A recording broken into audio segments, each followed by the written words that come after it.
నాన్న నీ గుండె పైన నడక నేర్చుకున్నానని,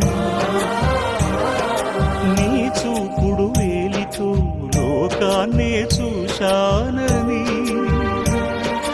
నాన్నను పూజిస్తే ఆది దేవుని కది అందునని, అమ్మకు బ్రహ్మకు మధ్యన నాన్నే ఒక నిచ్చెనని తెలియనైతి తండ్రి, ఎరుగనైతి నాన్న.